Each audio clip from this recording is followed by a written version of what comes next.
What's going on, Paisanos? V here, coming at you with my Prank Kids deck profile. Now, with the ban list coming through, I still think Prank Kids is a pretty good deck. Actually, it's a really good choice. And I know a lot of people might disagree with me, a lot of people might have a different opinion, but just hear me out and please watch this deck profile and check it out, because I do think this deck is a really good deck right now. One of the best decks is easily Thunder Dragons. I think it's fair to say that Thunder Dragons, if not the best, one of the best decks that can really spam the board, which plays in the Prank Kids really well. They kind of want that to happen. They want the board to be spammed so they can start locking the board down with their Link monsters. And I'll get to that in a second. What I'm going to do in this deck profile is I'm going to show you guys the main deck and my extra deck, and then we'll go over possible choices, cards that could possibly go in and or out, and other things like that. So let's go right into the main deck. So what we have here is 3 Trophus, the blue one, 3 the green one, 3 Roxy's, and 3 Flamsies, or Firesies, whatever his name is. So basically the full Prank Kids lineup as always. Unfortunately with this build, with any Prank Kids build, you have to run the full lineup until we get hopefully some new support one day, possibly, hopefully. For other monsters, I'm going to say we're going to run 3 Dankoseka. With Guru Control being the best deck, Dankoseka is the best card. It shuts them down easily and allows you to continue combos. There's still a lot of decks in the meta that can hurt you a lot, and I think anything that runs back row, you're going to want to have Dankoseka in your main deck for. Worst comes to worst, you can always set it out against any kind of combo deck that doesn't really run back row. So I think not only is it easy slide or slide out, but it's an easy card in main deck going first against decks like what's left of Salamangreats or Sky Strikers, True Dracos, any of those.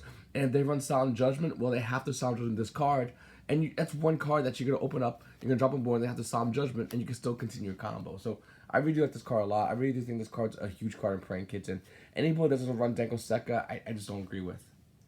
Then we have Children and Lockbirds. Now, this is a 40-card deck count, but if I wanted to play 41, I would absolutely play another Drone Lockbird. Once again, I think Cabo is the best type of deck to run for this meta, and I think Drone Lockbird is the best card to stop that. If I would, once again, like I said, if I also play 41, I would definitely play a third Drone Lockbird. I think this card's huge against any kind of combo deck. It's the main thing you want to do against these combo decks that put up multiple negations is slow them down. You don't necessarily want to beat them or make them. There's no really way to easily just, you know, OTK them or to gain control and put in any kind of negates that will slow them down. The best thing you can do is just slow them down so you can commit to your combo. And I think Drone Lockbird's probably the best card in the game right now to slow down any combo deck. Not necessarily beat them, just slow them down, once again.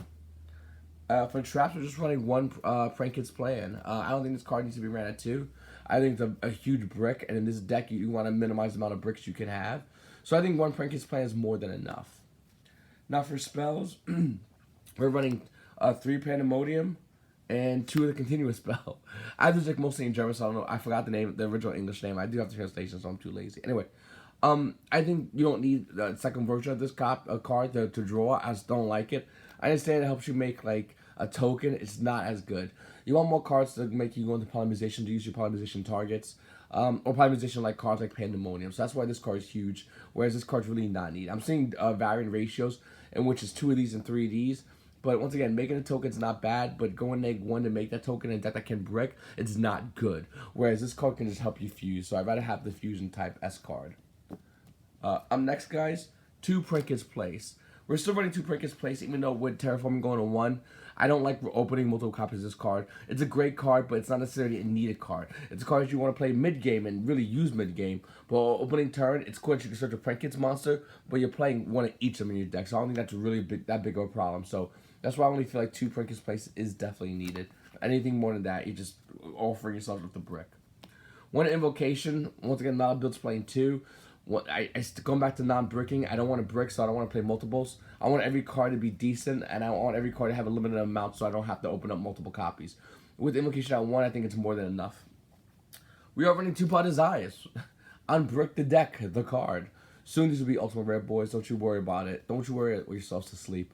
But Pot Desires is definitely a great card for this deck. If worse is the worst, you can always get rid of Roxy's. If you're a Prank Kids player, you know that. If you're looking to be a Prank Kids player, that's what you do. Or if you open it and you don't have a good hand, you desire till you get a good hand. Then we have 1 Fusion Recycling plan. So I kind of want to up this to 2, but the only problem is once again, I don't want to brick. But 2, you only need this card opening turn. You only want to get this card opening turn. You want to put this card opening turn. That's really it. So Having a one's not bad. Once again, I might test it with 2, but right now I kind of like with 1. And of course, you run 3 polymerizations.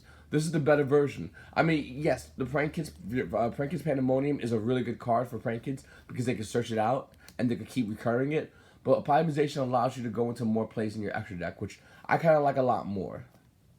And then 3 instant fusions. Your 3 instant fusions because the main card you want instant fusion. The main card most of the time is going to be Roxy's. But then instant fusion with this guy is really good too. Weather Washer if you're trying to end the game. And you have a bunch of Prank Kid monsters on board. A 1-for-1 and a Terraforming. These are, once again, 2 great cards. I think a 1-for-1 it helps you unbrick your hands and put some more Prank Kids on board so you can start your link combos. With Terraforming, unless you search for field spells, it's a great card and you still need to play 1 of this card. And the last 3 cards is going to be Twin Twisters. Even though combo is probably going to be the best deck in the meta, any kind of control deck you play, you want to clean that back row as fast as possible, and you want to put a board up. Because the minute you do it against a control deck, you instantly gain control and you win the game. This is actually a combo deck, but it has it's more of like a, it can do control with the monsters it currently has on field. So the monster count is going to be 2 of this guy, 2 of this guy, 2 chicken, 2 dog. Obviously, once again, if anyone plays any different variation of the rarity, they're just doing it wrong. I've been playing testing this deck for a long while. I do feel like this is the right one.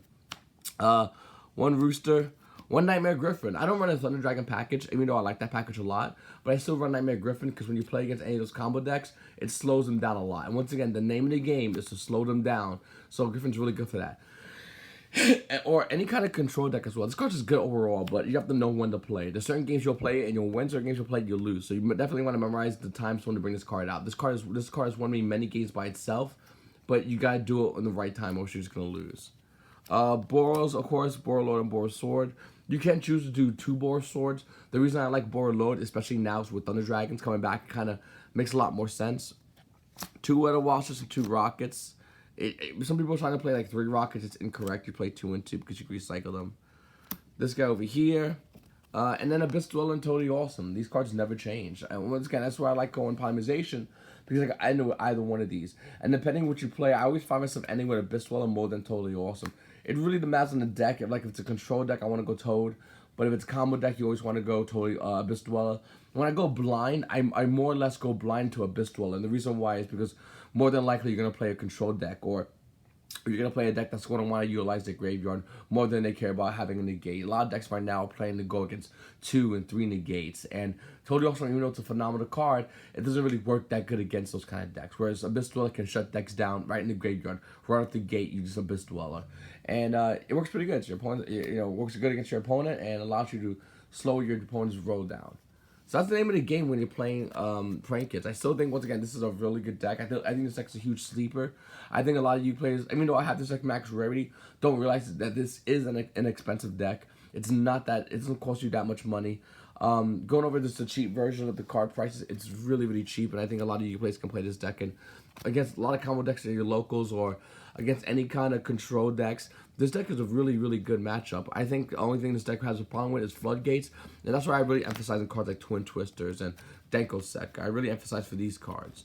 I took out Cold by the Grave because even though I think Cold by the Grave is a great card, the amount of Yu-Gi-Oh players that do run traps really just run generic traps. So you'll see like an Ash Blossom or Ghost Ogre, and that doesn't really stop Prank Kids as much. It doesn't really affect them. Most builds, most hands can get over 1 negation, or even 2. Depending on the hand you draw, but for the most part, the deck's really good at getting over 1 negation. And even though I think that a lot of Yu-Gi-Oh players out there that are looking to play against Prank Kids kind of want to stop like the first effect, which would probably be, where is it? They probably want to stop this guy from coming out. It's not really the correct play. I think the correct play, if you do want to stop Prank Kids, is stopping Rooster, because Rooster's huge. If you can impermanence Rooster or effect filler of the Rooster play, that's a big play. But once again, a lot of players make the misplay, and they slow him down, and you can still go into combos. And I've done that many times as well. So I still think, once again, like I said, this deck's a really good deck. This deck's a huge sleeper. Definitely a tier 2 to 1.5-ish kind of tier. It really varies depending on the player. But I think Prank Kids is a great deck for the meta. And I would love to know what you guys think in the comment section down below. What are you playing in your Prank Kids build? Are you playing any new cards in the new set Rising Rampage? Are you putting any old cards in there trying to subsidize the lack of the terraforming loss? Definitely comment down below. But like I said, guys, I'm a big fan of this setup. this in the main is almost, to me, is almost a must. And definitely a card that can easily be sided out. So comment down below. Let me know what you guys think. You paisanos, have a good day.